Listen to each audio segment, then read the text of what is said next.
So at Vivtex, what we do is we take drugs that normally cannot be absorbed by the GI tract and get into the systemic circulation. And we take these drugs, they normally have to be given by IV, and we transform them into a tablet, into a simple pill. And when the slides are up, I can jump to the main part and show you that how can we do this. Well, first of all, the reason why we do it is that currently over 40% of the drugs on the market are large molecules, and Maria's presentation touched on this earlier.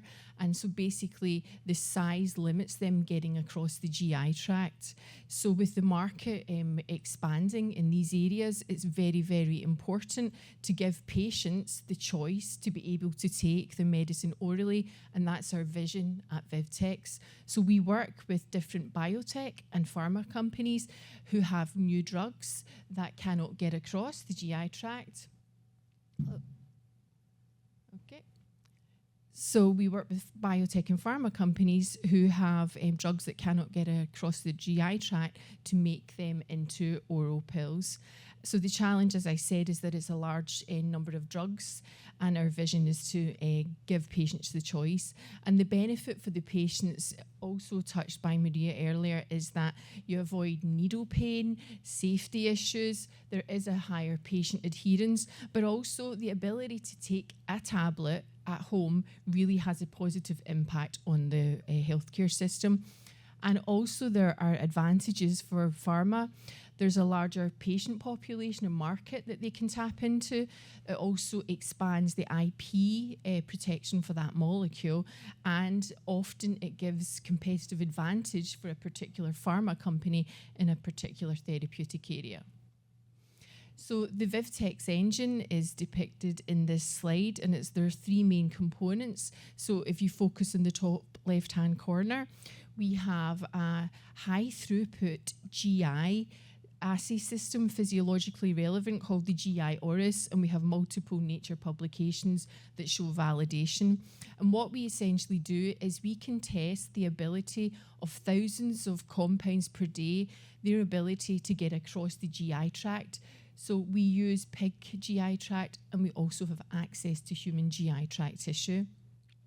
Moving to the right-hand side, we've now got over 130,000 data points. And so what we can do then is interrogate the data, use AI models and in-house expertise to look at a particular compound and predict what type of chemicals that we can add as a combination and a formulation to help that compound get across the GI tract. And then down at the bottom, what we also have is we have our own IP on a range of different formulations that we've identified. And it's the combination of all three that enable us, if you look at the orange box, we're primarily working on peptides. We can also work on oligonucleotides and smaller proteins.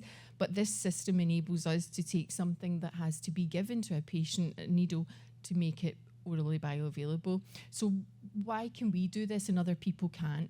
Because we have the GI Auris platform, the high throughput system, we can test thousands of compounds a day. Normally, other companies have to do that in vivo studies, and that can take years to test this number of compounds. Again, I've said we've got the rapidly growing database, which is an advantage. Other companies don't have that, or organizations. And also, we've got our own drug delivery IP that we can use, and other people are limited to what's out there in the public domain. So now I want to just share quickly a couple of case studies of data that we've produced using our platform. So here I've got 4 different molecules. We're looking at the oral bioavailability of liquid formulations in a rat PK model. The y-axis is the oral bioavailability, and the x is the different compounds with different formulations. So on the left-hand side, if we look at the vancomycin, it's an antibiotic, and normally it has got a really low oral bioavailability. We use a benchmark formulation that everyone can use out there, and it's called sodium caprate. And what you can see here is that with that benchmark formulation, you get very low oral bioavailability of vancomycin. With our formulation identified, we can produce a 15-fold increase. One of our partner compounds for a cyclic peptide, looking at the second graph, you can see that we actually increased from benchmark with our formulation, we've got a 4-fold increase. For the second partner compound, we've actually had a 40-fold increase. And then I included the semaglutide data here because I'm sure everyone in the room knows about GLP-1 agonists, is reading all the information out there at the moment. And what we managed to do is taking Novo Nordisk semaglutide, if we add a benchmark formulation, the C10, versus what we have in-house with our Vivtex formulation, we've got a 10-fold increase in oral bioavailability. So I'm sure that the data that I'm showing to you just now has convinced you that our Vivtex engine does work.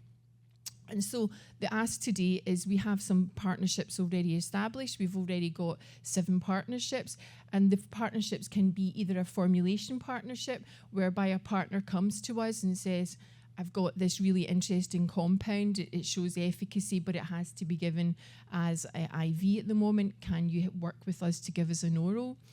And today, this year in 2024, we've got multiple partnerships. Only some of them are in the public domain. We announced earlier this year that we had a partnership with Astellas for such a program, and last week a press release out that we're working with Aquilium, a company on the West Coast, developing immune-related disease molecules. And then the second type of partnership we look for is a strategic technology partnership. So what we can do is if a company has a particular type of molecule, so for example, last week again a press release out about Orbis Medicines, who are funded by Novo Seeds. They have cyclic peptides, and they want to work with us so that we can help them develop orally bioavailable. And AI Proteins is another company in this area, a Boston-based company who have mini proteins, which are surrogate antibodies. So we're also working with them. So I'm interested if anyone in the room's got any potential projects, whether it's formulation or strategic technology, I'd be happy to speak to you. And why should you partner with us? Because we have a very experienced team, spearheaded by myself, a solid board of directors, and global experts as scientific advisors. So again, apologies for the technical difficulty.